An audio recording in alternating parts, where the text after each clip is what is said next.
Greetings, everyone, and welcome back to Anime Stark. As you may have already gleaned from the title, today's narrative unfolds as What If Naruto Discovers His Other Half, Whispers of the Heart, Part 1. I trust you'll find this content engaging, and I kindly encourage you to subscribe to our channel.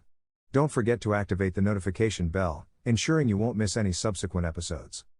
For your convenience, a summary and a playlist link can be found in the video description below. Now, without further ado, let us commence. Numerous beings with white wings had gathered in one place, their faces filled with incredulity, while some knelt, shedding tears of joy. They were angels, creatures born of light, entrusted with the duty to defend it. They were created to protect humanity and the celestial realms from their enemies and creatures of darkness. Before them stood an enormous tree, but its leaves were made of light, and veins of energy ran along its bark. This colossal tree, standing 500 meters tall and 300 meters wide, was known as the Sphiret. The Sphiret had been one of the trees planted at the beginning of time, long before the earth existed, and long before humans took their first step upon it. The Sphiret was often referred to as the Tree of Life because it was the center of the heavens. Without the tree, the entire celestial realm would cease to exist, plunging everything into chaos and destruction.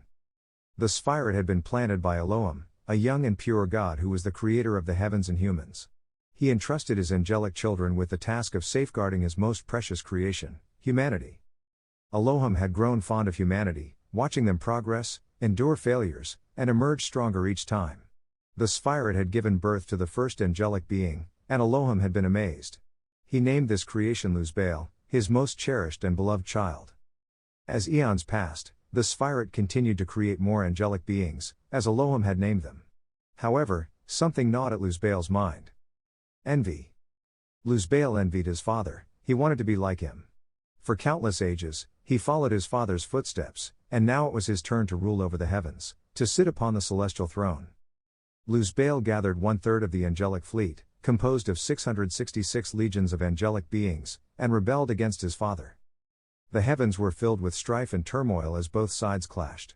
This occurred 2 months after Luzbel proclaimed that his father was a heartless dictator for banishing Eve and Adam from Eden for partaking of the forbidden fruit.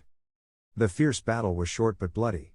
Elohim, overwhelmed by sorrow, dispatched an archangel to fulfill what needed to be done. The name of that young archangel was Michael. He flew to carry out his father's command. Lucifer had defeated the high seraphim, 12 elite guardians in his father's service, and had easily slain half of them. He arrogantly fought Michael, and that arrogance cost him victory.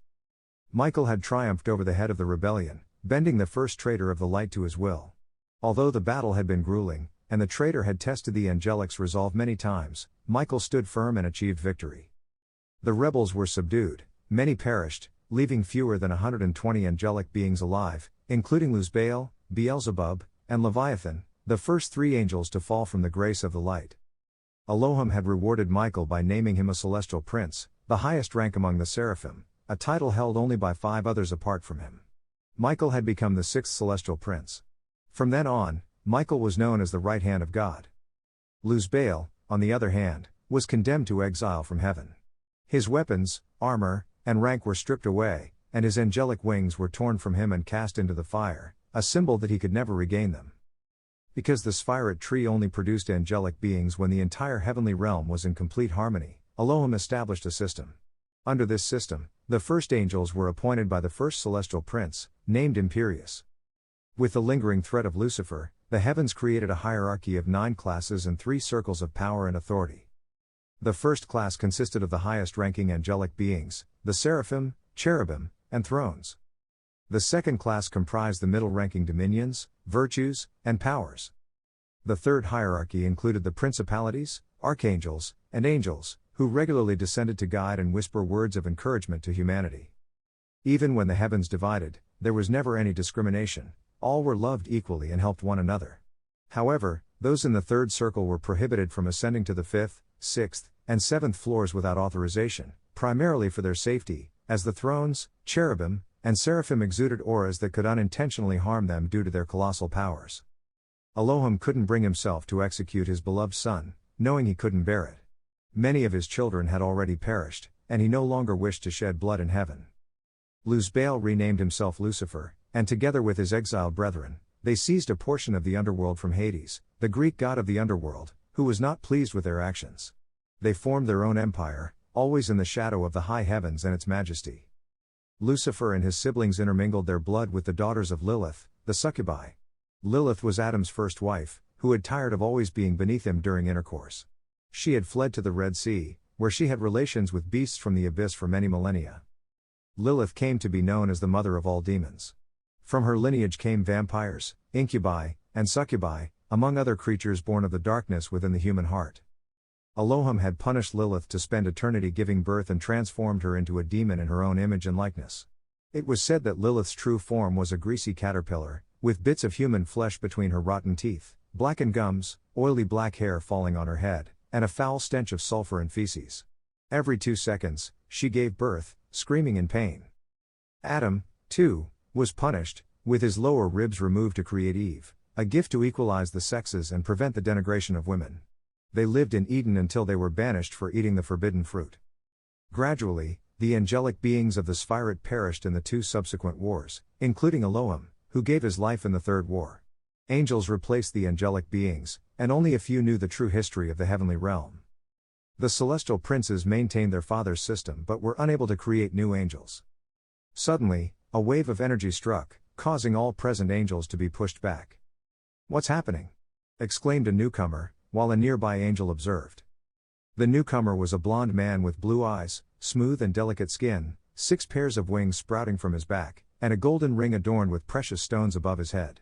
The man's ring appeared so delicate that it seemed it would shatter into 1,000 pieces if touched, and his wing feathers were so beautiful that everyone avoided looking at them, fearing they would tarnish them with their gaze.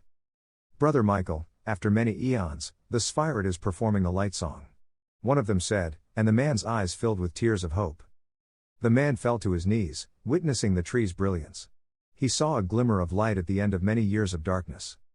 "Father, I know you wouldn't abandon us," he said, wiping away his tears with his robe like a child.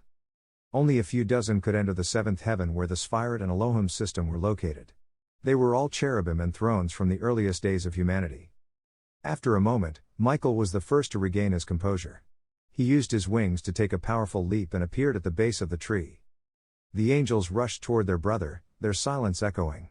Some cried, while others sniffled to keep their noses from running. The eyes of all shared a feeling they had lost when their father passed away 1,500 years ago: hope.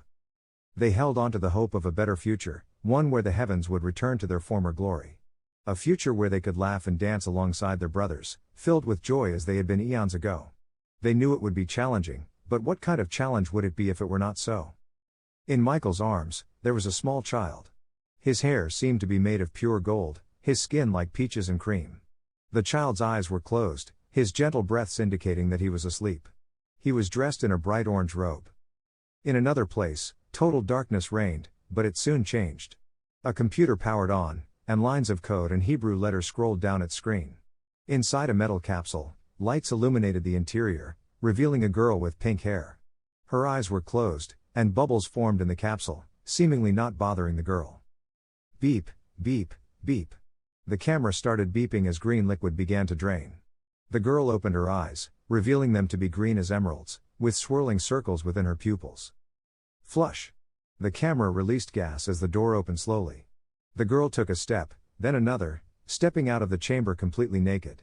Her face showed neither emotion nor coldness but rather curiosity. 2 enormous delicate pink wings were on her back. "My creator told me to seek information before searching for my master," the girl spoke to no one in particular. She looked at the instrument as her wings radiated with light. Her wings extended like brilliant white bandages, slowly entering the computer. On the computer screen, tabs of all kinds began to form, ranging from history to languages, from mathematics to sports. The girl analyzed the information. It would take her more than 3 hours to process it. It was an acceptable time for her systems to synchronize completely. Some time later, a blonde woman ran through the corridors, her face filled with happiness, tears streaming down her cheeks. More than one angel who saw her blushed, and many prayed not to succumb to the temptation of lust. The woman quickly, due to her speed, reached a massive golden door with a symbol in the middle. The symbol depicted a sword with 2 wings, one on each side. This was the room where the celestial princes convened, the Angiris Council, a place with more power than the White Council. The Angiris Council consisted of 6 angelic beings, those who were Elohim's princes and in whom he had blind faith. Michael embodied justice. Imperius embodied valor. Auriel embodied hope. Israel embodied destiny. Malthiel embodied wisdom. Gabriel embodied purity. The woman opened the doors, her expression shifting from happiness to pure anger. Her brothers were engaged in a lively, loud discussion. What infuriated her was seeing the little one with his wrinkled face, moving uncomfortably. "Shut up, you pieces of animals. You're disturbing him." The woman shouted, and her brothers swallowed nervously. The woman in the midst of the arguments nodded in agreement with her older sister. The woman who had just entered walked toward the baby, her body emitting a radiant light. When it faded, a feminine-looking armor appeared, complete with a hood concealing her face. The woman's face seemed non-existent due to the darkness. All present wore armor without a human body. This form was the true form of an angelic being. The remaining angelic beings did not use this form in public unless necessary, as it was uncomfortable for the angels to converse with a talking suit of armor. "Gabriel, it's good to see you," a golden armor spoke. He was Imperius, the oldest prince. Gabriel didn't pay attention as she quickly approached the baby, handling him as if he were the most delicate thing. She gently picked up the baby and cradled him in her arms. Michael swallowed hard as he saw Gabriel, undoubtedly irritated. Although he couldn't see her eyes, he could feel her annoyance. "Sister, I've been telling them for minutes not to argue, that they will wake the little one, but none of them listened to me," Auriel spoke while Gabriel watched in silence. Gabriel was known as the angel of children, and seeing a baby being disturbed from his sleep made the angel want to exact vengeance. Several swallowed nervously under Gabriel's gaze, sensing that the seraph would punish them severely for their actions. "I will deal with your punishment later," Gabriel spoke, and the angelic beings let out sighs of relief. Gabriel looked down and gently touched the baby's nose, and this interaction was enough to wake the infant. His innocent blue eyes met Gabriel's, and the baby made soft sounds. Gabriel brought him closer to her body, knowing that he was probably feeling cold. "He has been fed, he isn't sick, but his diaper must be dirty, and why on earth is he in this dirty basket?" Gabriel quickly asked as she examined Naruto's makeshift bed, which was just a basket with robes serving as a mattress.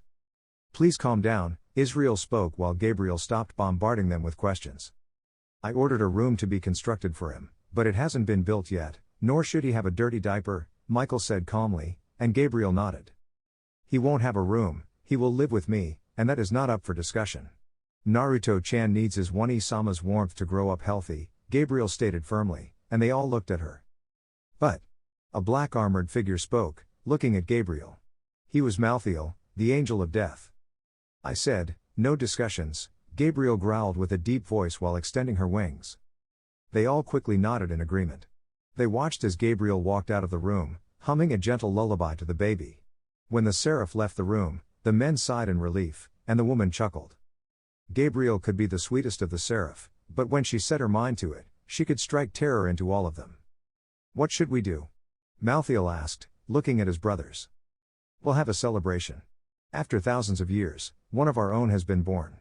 "I know he will change everything," Michael said, and they all nodded.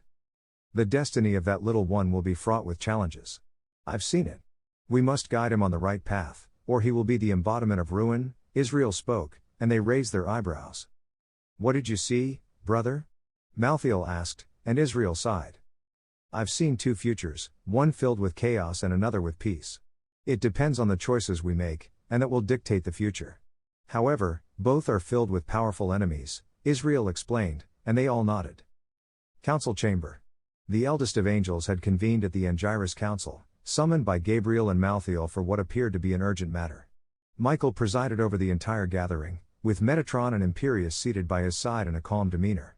In his human form, Imperius was a blond man with purple eyes and fair skin, donned in a white robe adorned with golden embroidery. His expression and aura exuded tranquility, yet commanded respect from all present. Metatron was a man with an iron mask covering his face, wearing a robe with a red cross at its center. "The church will not be pleased to see free will dwindling," Metatron remarked, his gaze fixed on Michael.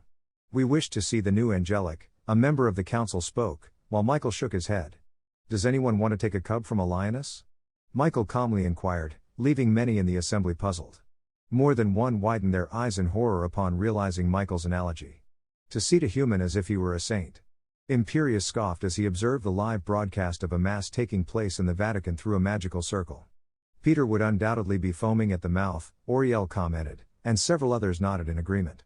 That's why he despises the masses in the Vatican.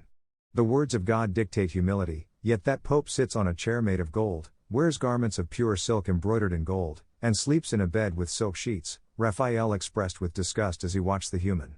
I remember Peter sleeping with a blanket full of holes, sitting on a chair with a rotten leg. If he had a bit of bread and saw someone hungry, he'd share it without hesitation. He never faltered in his preaching, accepting everyone equally. Michael reminisced with a smile, recalling his old friend who guarded the diamond gates leading to the first heaven and, consequently, heaven, the home of the lower-ranked angels. Several nodded, looking disappointedly at the humans who seemed to be tainted by greed. We must remember that more than one pope is rotting in hell. The time for reckoning comes for us all, Raphael spoke, and they all nodded in agreement. Nevertheless, how many humans would benefit from all that squandered wealth? Israel pondered while toying with a glass. The heavens did not benefit from humans donating money. They reaped the food they consumed, constructed or manufactured the items they used, and crafted their own clothing, weapons, and armor. Not to mention the exorcists, they can't even provide delicious food to their own soldiers, Uriel added, shaking his head and crossing his arms. Greed broke the sack. A man named Samuel, an angel with 4 wings, spoke while shaking his head. All that gold wasted in the Vatican's vaults, how many needy people could be helped with it? Sondalphone sighed, expressing her disappointment. Note, the original text seems to contain some references to a fictional or mythological context. I have retained those references in the translation for context and readability. God had forbidden them from meddling in mortal affairs, but the Church had taken advantage of this for centuries. Wouldn't it disgust you to step into an institution so stained with blood? Israel wondered as he watched the humans pray. The prayers hit the minds of everyone present, and they grimaced upon realizing that most of the requests were for material possessions. Very few asked for true health. Typical of humans, always twisting something for their own benefit, regardless of their neighbor. Only 3 of them may enter the Father's kingdom, and they won't be the Pope or his followers, Imperius sneered, while Michael sighed. The door swung open, revealing Gabriel and Malthiel as they approached. Behind them was Ikaros, gently holding Naruto in her arms at chest height. Several gasped upon seeing the baby, and Ikaros had her wings extended, shielding them both from any potential threat. This is the baby, Raphael said in astonishment as he observed Naruto. Michael noticed tears in Gabriel's eyes as he trembled while looking at the baby. What happened? Michael asked, with Malthiel sighing. The girl didn't let Gabriel carry Naruto, Malthiel said, while Michael nervously chuckled. Gabriel looked at Ikaros, who tightened her grip on Naruto, preparing to fight for him. Whoa. Brother, say something, she's being mean. I want my Naru-chan. Gabriel spoke with tears in his eyes, looking at Michael with a puppy dog expression. I must protect my master, I won't allow her to carry him, Ikaros spoke with an expressive face. Who are you? Imperius asked as he observed Ikaros. I am Ikaros, a class pet angeloid, created by the Creator to be the pet of his last child, Ikaros explained, leaving everyone in shock. She's been saying that when we ask her, Malthiel commented while everyone remained in shock. Imperius and Michael quickly composed themselves. What do you mean? Michael asked, a bit stunned, as Ikaros looked at the magical circle. Everyone tensed as they saw the woman's wings start to glow. Under the incredulous/admiring gaze of everyone, the wings extended into what appeared to be bands into the magical circle. The bands entered the magical circle, which began to form an image. Flashback. Ikaros' point of view. Initializing system. System initiated. All my systems are active except the motility system. I see that I'm in thermal liquid. The lights in my camera activated, so I should be operational soon. My creator must be cautious to prevent damage. So, if it worked. I saw a blond man peering through the glass of my capsule. He's my creator, so I must follow his orders. I noticed he had one eye closed, and I quickly analyzed his body, realizing he was in bad shape. Master, you are in critical condition. You are missing an eye, your left arm is severed, bones in your right foot broken in 14 places, ribs on the left side broken numbers 4 and 5, ribs on the right side broken numbers 1, 3, and 5, the left lung punctured, critical brain hemorrhage, stomach and small intestines ruptured, food contamination inside your body, vascular bleeding, your liver has multiple coagulations and has stopped functioning, the left kidney is torn and needs removal. I spoke as I saw him smiling faintly. Recommending seeking help, your risk of death is at 57% and increasing. I spoke as he looked at me. There's no time, Lucifer needs to be stopped. He spoke while denying my request. My master's life is in danger, and my systems are conflicting. Some order me to stay here, while others activate my mobility system and help him.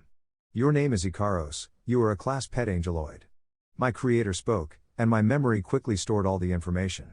I am not your master, Ikaros, I delegate this role to my son, my last child. You will be awakened when he is born. You will be obedient in everything he asks, and you will obey Gabriel the Seraph until Naruto says otherwise. My creator spoke as my systems were updated with this information. Cough please, Ikaros, never leave him alone, he will be a wonderful man if you guide him in the right path. I beg you, never abandon his side. My creator begged while coughing blood and looking at me. That order is illogical. I am a class pet angeloid, created to remain by my master's side. I spoke as my creator smiled happily. I know this will be seen in the future. My creator spoke while looking into my eyes. Cough don't fear my children, it's a father's duty to care for his precious children, even if I have to take the rebellious one to the grave. I have to save Lucifer, he made a bad choice, and as a father, I'll face the consequences with him. My creator spoke with the most affectionate smile he could muster. More than one shouted in horror upon hearing that. Imperius clenched his fists, feeling helpless for not being able to save his father. Yes, my beautiful little ones, Michael, you're doing a good job taking care of the system I created. Although I always knew that the title of God was too big for me, it fits you perfectly.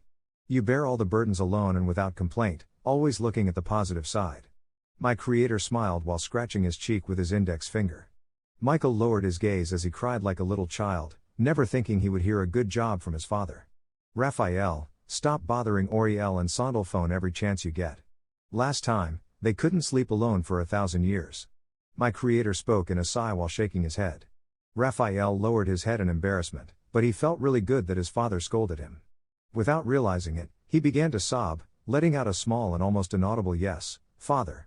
I'm certainly proud of all of you, although you see the dark tunnel, always stand firm, never stop walking, for you will find light sooner or later. My wounded creator spoke with a smile. Naruto will be my last prince, the last legacy I can give you. My creator spoke while blood slid where I was supposed to be but was no longer. Everyone opened their eyes in amazement, more than one observed the baby in disbelief. Get in shape, Imperius, because if you let your guard down, Naruto will surpass you. My creator spoke while giving a tired little laugh. Imperius grumbled annoyed while crossing his arms like a little child, muttering something about younger siblings who outshine him. Malthiel smiled as he watched his irritated brother. There will be enemies you won't be able to face alone, I know little Surzex and little Azazel will join.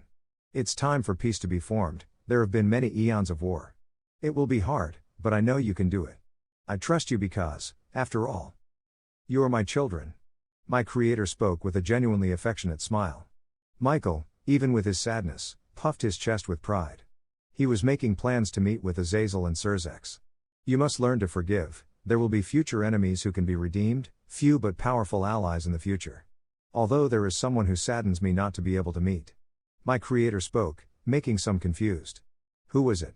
Without a doubt, Opie Dragon is one of the series I have enjoyed watching. Tell Opie Dragon I liked the 3rd season and the 2nd movie. My creator spoke, leaving me puzzled. End of flashback. Several made astonished grimaces at that, who would call themselves Opie Dragon. My creator let go of all his happiness as he put on a serious expression. Cough an organization that wants to see the world burn, it will be the destruction of all. An evil will awaken, one that I can't even handle. This is my final order, my little ones.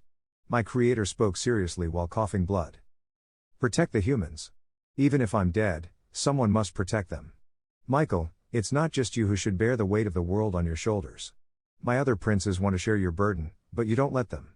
My creator spoke while looking seriously into my eyes.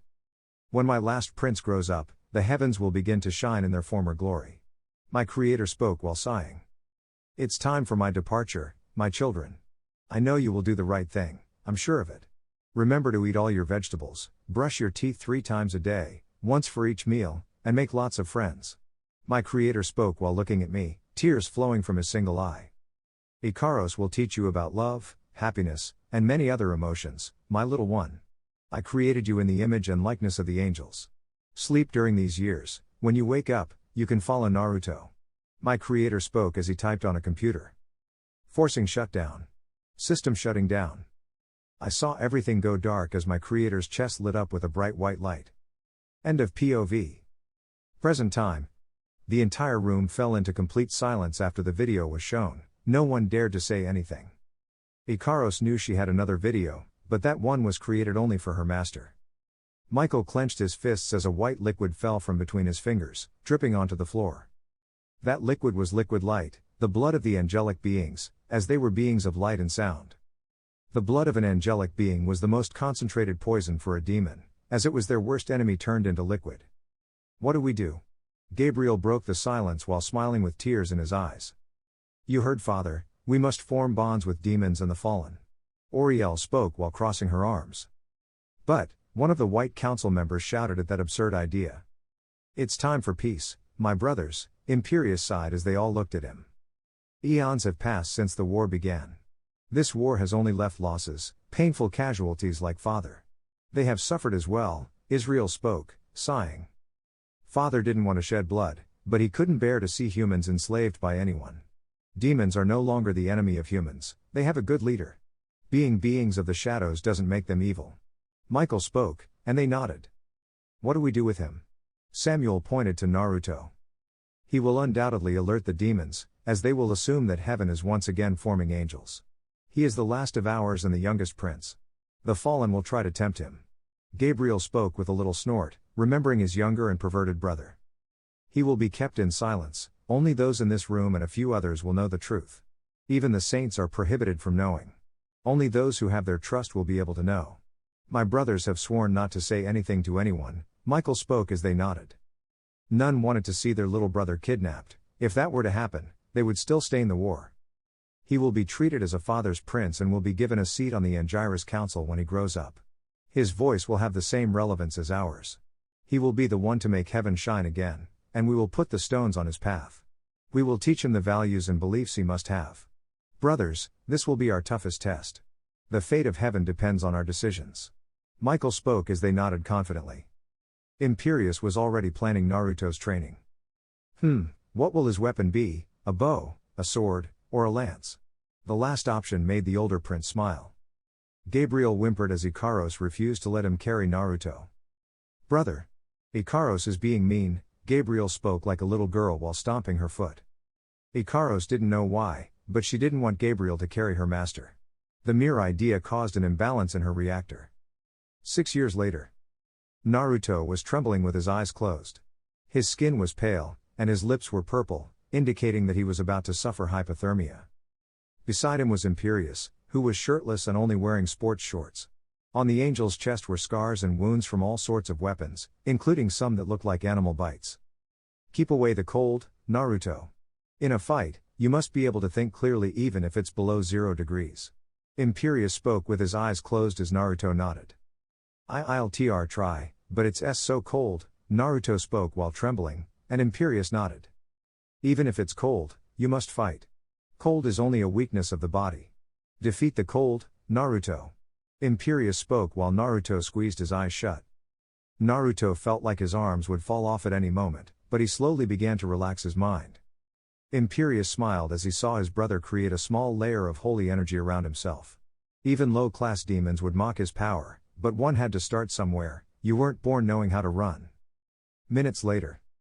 Naruto was completely wet, but he had a healthier complexion, and his lips were slightly better. Congratulations, you did this exercise in 6 months, very few do it in less time. Imperius spoke, and Naruto puffed his chest with pride. TCH. Naruto winced in pain when Imperius gave him a small punch on the nose. Pride is a sin. Imperius spoke, and Naruto looked at him. You're hitting children.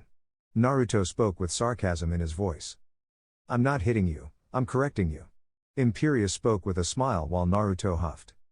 Naruto knew he could never win a conversation against his brother.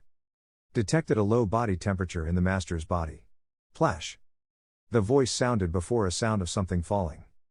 Before Naruto could react, he was pulled by thin but ridiculously strong female arms. Naruto sighed in satisfaction as he felt his friend's warmth. Ikaros used her body to give warmth to her master and prevent him from going away, using her wings as a blanket. Imperius walked to the watermelon that had split open and grabbed a piece, taking a bite while smiling at the sweet taste. Naruto and Ikaros were watermelon growers. They had a small piece of land full of watermelons. Ikaros had earned Imperius's trust because the angelic being didn't see any ulterior motives in the angeloid. "Did Gabriel let you come?" Naruto innocently asked as he looked up. Naruto's blue eyes met Ikaros's green ones, and she nodded. "I finished watering the watermelons, so I came, although my watermelon is being eaten by that angel." Ikaros spoke as Naruto sensed the sadness in her voice. Few could pick up on emotions in Ikaros's face, namely Michael, Gabriel, Imperius, and Naruto. Raphael was working on creating more angeloids, but the project was slow but steady. "I'm sorry," Imperius spoke with his mouth full of watermelon. The watermelons from Naruto and Ikaros's small orchard were highly coveted among the angels, as they had a unique sweetness. Like everyone else, Naruto had his orchard to grow food, consisting of tomatoes, watermelons, cucumbers, carrots, eggplants, beans, and more. The angels harvested food for everyone, giving 70% to the heavenly kitchens and keeping 30% for themselves to cook meals. There were times when the angels donated all their harvests since they still had preserved produce from previous harvests using magic, keeping them as fresh as if they had been harvested just hours ago, even if they were months old. "Don't worry, there are more." Naruto reassured his friend, who nodded. "Want shown?" Imperius offered as he extended a piece of watermelon to Naruto. Naruto nodded as he leaned back with Ikaros, who retracted her wings. Naruto grabbed the piece of watermelon and started eating it.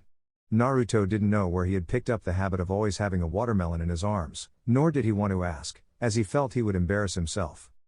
On that same afternoon, Naruto walked through the corridors of the Sixth Heaven residences, where all angels equal to or greater than a bronze throne resided. The corridors were made of marble, adorned with designs that would make even the most skilled sculptor envious. Occasional wooden crosses were scattered along the hallway, crafted from sphirit, the holiest and purest tree in all mythologies, surpassing even its Nordic counterpart. The angels were divided into 3 circles, each with dormitories one heaven lower than the other. This arrangement was not to display power but to allow the angels to sleep peacefully without the oppressive auras they might feel due to their power. The seraphim and princes had rooms with runic seals in Hebrew to prevent their power from disturbing others. It was said that when Michael slept, his aura was so powerful that no cherubim could sleep. Because it was bothersome and mentally exhausting to sleep while suppressing one's power, the seraphim and princes shared their rooms to find peace. Since Naruto slept with Gabriel, he had access to the dormitories of the 3rd circle. Having slept with his older sister, whom Naruto described as super powerful, his whole life, the auras of his older siblings did not bother him at all. Ikaros followed a few steps behind her master. She was stronger than anyone in this area, so the oppressive auras of the cherubim felt like a drop of water falling on her shoulders. According to her systems, Ikaros knew that the most suitable principality would be foaming at the mouth and unconscious on the floor with their organs shaken. Ikaros knew that her lord, having become accustomed to sleeping with Gabriel, which caused an imbalance in his reactor, was not bothered by the oppressive and powerful auras of the cherubim. Both were heading to their room. Naruto did not like the elevator, so they always walked. Ikaros slept alongside her master, much to the seraph's annoyance, who wanted her Naru-chan all to herself. Since the first day, although she had to create a command to sleep because her system did not have such commands, Naruto was used to seeing her sleep with him from as far back as he could remember. He couldn't even fall asleep if Ikaros wasn't beside him. Gabriel's bed was enormous, allowing all 3 of them to sleep comfortably. Naruto worried about Ikaros. The little angel knew her innocent and expressionless friend well. He worried that something might happen to her, so he always kept her close, even though he knew it wasn't necessary because Ikaros always sought him out and mysteriously found him, no matter where he was. It was time to check on his garden and see how the harvest was coming along. The little angel was getting ready for the harvest in his garden. Imperius taught him how to wield swords, bows, and spears of all types, how to use his aura to strengthen his body or give it extra strength. Auriel taught him spells of all kinds, ranging from barriers to healing. Gabriel taught him how to mold his light, create weapons or shields, and soon she would teach him how to make his weapons denser. First, she taught him how to create them. Malthael took care of physical training. Being an angel of the same alignment as Naruto, he knew which exercises would serve the little one best in terms of physical progress. It was a big surprise for 5 of the 6 princes to learn that Naruto was an angel of death. Malthael had worn a huge smile for over a month, while Imperius grumbled for the same month. "Hello, Naruto." The energetic voice of someone made Naruto look in the direction of a room. A blonde was sitting in one of the room's armchairs, holding a plate of red-colored pasta. "It's good to see you, Dulio," Naruto said with a happy smile at seeing his friend there. Dulio, the Joker of Heaven, the strongest exorcist the church had ever had in its history, a wielder of a Longinus, famous for his worldwide tours in search of great tasting dishes. Dulio appeared delicate, as if he could be knocked over with a single blow, but the opposite was true. He shared the top position in the heaven rankings for power in the cherubim category with 2 others. Considering the way you walk, you must have gone through hell, Dulio said while another bowl of the same curry appeared in his hands. For everyone in heaven, including the saints, Naruto was a child whom Gabriel, for mysterious reasons, had decided to make her 9 of hearts. Only 2 saints knew who Naruto really was. These saints were Saint Peter and Jesus. The brave saints were created by Elohim, but after his death, Raphael had to start from scratch, not even notes. After many years and many mistakes, he had managed to recreate his father's magic to a lesser extent. Because Raphael's magic was weaker than Elohim's, he had to use a catalyst, which was the cards, to transform humans into angels. "Thank you," Naruto said as he received the curry with a smile. "Be careful, it's spicy," Dulio warned as he took a bite of his own. Naruto smiled since this was his second favorite meal. The first was ramen. Naruto had a great taste for spicy and extra spicy food. He called it lively in his mouth. Naruto brought the chopsticks to his mouth, feeling his palate burn and his mouth dry. Instead of spitting out the content, Naruto swallowed it and began greeting with a smile. He slowly removed an orange coat he was wearing, showing that he was sweating just as much. Steam rose from his body as he sighed. "It has a magnificent taste," Naruto said, while Dulio smiled. "It's made in India, the 16th spiciest curry I've ever tasted, although they claim to be the first. If they had tried ghost pepper curry, they wouldn't be saying that," Dulio said with an energetic smile, reminiscing about that enormous family. Naruto nodded in approval. Ikaros could make even spicier meals than that. "Would you like some, Ikaros?" Naruto asked, and Ikaros nodded.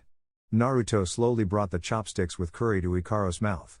Ikaros opened her mouth and let Naruto feed her, feeling her reactor react to it. She quickly scanned her body, realizing that there was nothing wrong, so she allowed that sensation. Ikaros could eat because the food would be broken down into atoms in her stomach and would serve as reserves when her body was damaged and her energy was focused on offense or defense. "We have to eat spicy chicken again," Naruto said, and Dulio agreed. Since Naruto was 4 years old, Dulio had been taking him around the world in search of dishes. They were accomplices when they had to cover up to avoid being punished by Michael when they spent church money on their escapes. Dulio and Naruto's tips were very generous for a simple meal, always accompanied by 5 zeros, depending on the rating they received. The rating ranged from 1 to 9 and was paid in US dollars. "It seems you've already been corrupted. Gabriel-sama will be disappointed to know this. You're a bad influence, Dulio," a soft voice spoke up, and both turned to see the woman present. The woman was dressed as a nun, showing disapproval of Dulio, who smiled timidly. "Come on, Griselda-ne-sama, Dulio did nothing wrong," Naruto said, and the woman sighed. "You're a glutton, Dulio," Griselda spoke, as that was a mystery of heaven. Dulio was the 5th of the 7 mysteries of heaven. No one could explain how he still had his wings intact. "That's my secret, Cap," Dulio said, winking, while Griselda sighed. "Griselda-one-sama," Naruto exclaimed, and Griselda smiled happily at this. Before Naruto could hug Griselda, Ikaros pulled him in from behind and embraced him, her face always serene as she looked at Griselda. Griselda frowned at this, all of it happening under Dulio's gaze, who continued eating. Naruto was a bundle of energy and happiness. He could brighten the day of even the grumpiest person just by talking to them. Griselda knew that Naruto had a gift, one that could bring joy wherever he went. Another thing that made Naruto special was that he made anyone trust him within minutes of meeting him. "I haven't seen you for 2 days. I was on a mission assigned by Gabriel-sama in Iraq. It seems there was a demon causing trouble," Griselda spoke with a smile, and Naruto nodded. Angels intervened when supernatural forces were involved. Wars or conflicts caused by humans were left for humans to resolve. "Master, we need to check the garden. We have to go," Ikaros said, and Naruto remembered. Dulio deflated since he wanted to take Naruto to a local place in the United States where there were burgers the size of his torso and extremely delicious. "See you later," Naruto said as they said their goodbyes. Griselda glared at Dulio, who had his cheeks swollen from curry and innocently looked at her. Dulio shivered as Griselda cracked her knuckles and trembled as white as a sheet of paper. "God punishes gluttons. You've led Naruto down the wrong path. I'll have to correct you," Griselda spoke as Dulio let out a squeak. Wait, Griselda, you wouldn't hit a man with glasses, Dulio said as he put on low-quality glasses. With Naruto. Kya? Naruto stopped when he heard a female scream from where they were. He was about to turn back to see if someone needed help, but Ikaros stopped him. According to my voice recognition system, it was Dulio Gesualdo who let out that high-pitched scream. Master, I want a new watermelon, Ikaros said as Naruto nodded in confusion. Both continued walking while Naruto wondered what had happened to make Dulio scream like that. Some time later. Ikaros was sitting on green grass in a seiza position. A huge green watermelon was in her lap, and her arms prevented it from rolling away. Ikaros watched her master work in the garden assigned to him for Heaven's assistance. Miles and miles of garden stretched out of sight, all the plants looked healthy and full of harvest. Heaven was known for being a prosperous place, its land was 100 times more fertile than any human land, and the plants always yielded bountiful harvests. The Sphirit fertilized the land with its power, it was one of the many benefits it had. Naruto was on his knees, lovingly tending to the carrot section of his garden. Since he was 5 years old, he had been responsible for maintaining his little piece of land, according to his sister, so he would learn that all things required effort and couldn't just be expected to come on their own. Close your eyes and remember that passing voice. I can't go back, I can't return. Ikaros enjoyed Naruto's soft singing voice, and without realizing it, she closed her eyes. The plants seemed to rejoice in hearing the melody. Naruto treated the plants with great care, they were the ones that produced food for his siblings, so it was illogical to mistreat them. Naruto continued working in his garden while Ikaros enjoyed Naruto's song with her watermelon in her lap. Time passed like water flowing in a river. Later. It was 10 o'clock at night, and a dirt-covered Naruto and an Ikaros with a watermelon came out of the room where the garden was located. The room was inside Gabriel's room, right next to the garden's door. Naruto felt physically exhausted, his brother was strict, and today it was his turn to oversee the garden. Naruto smiled when he saw 2 trays on the table, he knew they were their meals. Before he could walk to his meal, Ikaros gently grabbed his wrist. Eating while dirty can cause illness, master. According to my system, you should shower before eating, Ikaros said as Naruto looked at her. Naruto's stomach was growling with hunger, but upon seeing Ikaros' resolute face, he sighed and nodded. After a relaxing shower, Naruto sat at the table with Ikaros. Thank you for the food you provide us today. I ask you to bless the food that humans eat and fill it with health. Naruto spoke while holding a gold and silver cross in his hands. Ikaros patiently waited for her master to start eating. Her systems didn't have a command to pray before every meal, so she didn't do it. Amen, glory to the Father, glory to the Son, and glory to the Holy Spirit, Naruto finished, thanking the food while picking up a spoon. Ikaros didn't need to eat, but she did it because her master felt uncomfortable if he didn't see her eating while he ate. Both began eating in silence, as meals were better enjoyed in silence, savoring the taste of the food. The next morning, Naruto walked alongside Ikaros through the corridors of the 6th heaven for their next mission. The little angel wore a long-sleeved white trench coat with 5 buttons, extending just below his knees, light gray pants, and white sneakers. His crucifix was visible, the standard angel uniform. Naruto blew a strand of hair away from his face. Now that I think about it, I have long hair, Naruto said as his hair cascaded down his back like a waterfall. I detect 2 other presences apart from Michael-sama in the room, Ikaros said as Naruto nodded. The little angel was curious because he had received a message from his brother telling him to come to his office. Maybe he realized it was me who dyed Uriel's hair pink, Naruto thought, as his prank had been perfect without any mistakes. How did his brother find out? Slowly, they approached a large gray door. Naruto grabbed the doorknob, taking a deep breath, and his mind conjured a storm of excuses to get out of this situation. Slowly, Naruto opened the door, realizing that there were 2 of his older siblings looking nervous, while a furious Gabriel was speaking. This is absurd. Why does Azazel request him out of all of us? I know it's for peace, but I refuse. I won't let my Naru-chan be exposed to sin. If Azazel does even one improper thing, I'll rip his wings off and shove them up his. Before Gabriel could finish those words, Uriel covered Gabriel's mouth, while the latter bit her hand strongly. Hey, there are kids here. Ouch. What's gotten into you? Uriel spoke while Gabriel bit her hand hard. Uriel removed her hand from Gabriel's mouth, and Gabriel huffed in annoyance. I won't let Azazel take him. It's true that it was his only request, but I didn't accept it, Gabriel growled, while Michael sighed. This is not your decision, it has already been made by the Angiras. We knew you would oppose it, so we didn't call you, Michael said as Gabriel widened her eyes. Why you? Gabriel pointed accusingly at Michael, who sighed. Gabriel, understand that Azazel promised to take care of Naruto. He told me he had a problem that only a child could solve, and he said Naruto would be protected, Michael said, seeing the teary eyes of Gabriel. He felt worse than scum for making his younger sister cry. Brothers, why did you call me? Before she could finish, Oriel ran to him with joy and tackled him like a freight truck. Naru. Your sister missed you so much. Did you miss her too? You're still the same adorable little thing. Oriel spoke while covering Naruto's face with kisses, leaving her red lipstick all over him. Naruto whimpered like a trapped cat while trying to break free. Now he understood why cats were so hateful. Mentally, he pitied a cat named Tora. Let him go, he's not yours, Gabriel shouted as she ran to her sister. Ikaros helped Gabriel try to separate Oriel from Naruto. The angel refused to let go. Naruto looked at Michael in despair, feeling torn between the three of them. Oriel, Gabriel, Michael yelled, getting their attention, and they loosened their grip on Naruto. Naruto didn't waste time, he ran after Michael, giving the three of them a furious look. Naruto is not a ragdoll. Naruto, we called you for your first mission, Michael spoke while Naruto's eyes sparkled with anticipation. It was his first mission, and his future depended on it. Naruto quickly stood in front of Michael, positioning himself a little away from the three. He didn't want to die from lack of air or have his body torn in half. When does it start? Naruto asked impatiently, as this was his first mission, and he wanted to do things right. Michael smiled at this, slowly grabbing a piece of paper while Naruto waited for instructions.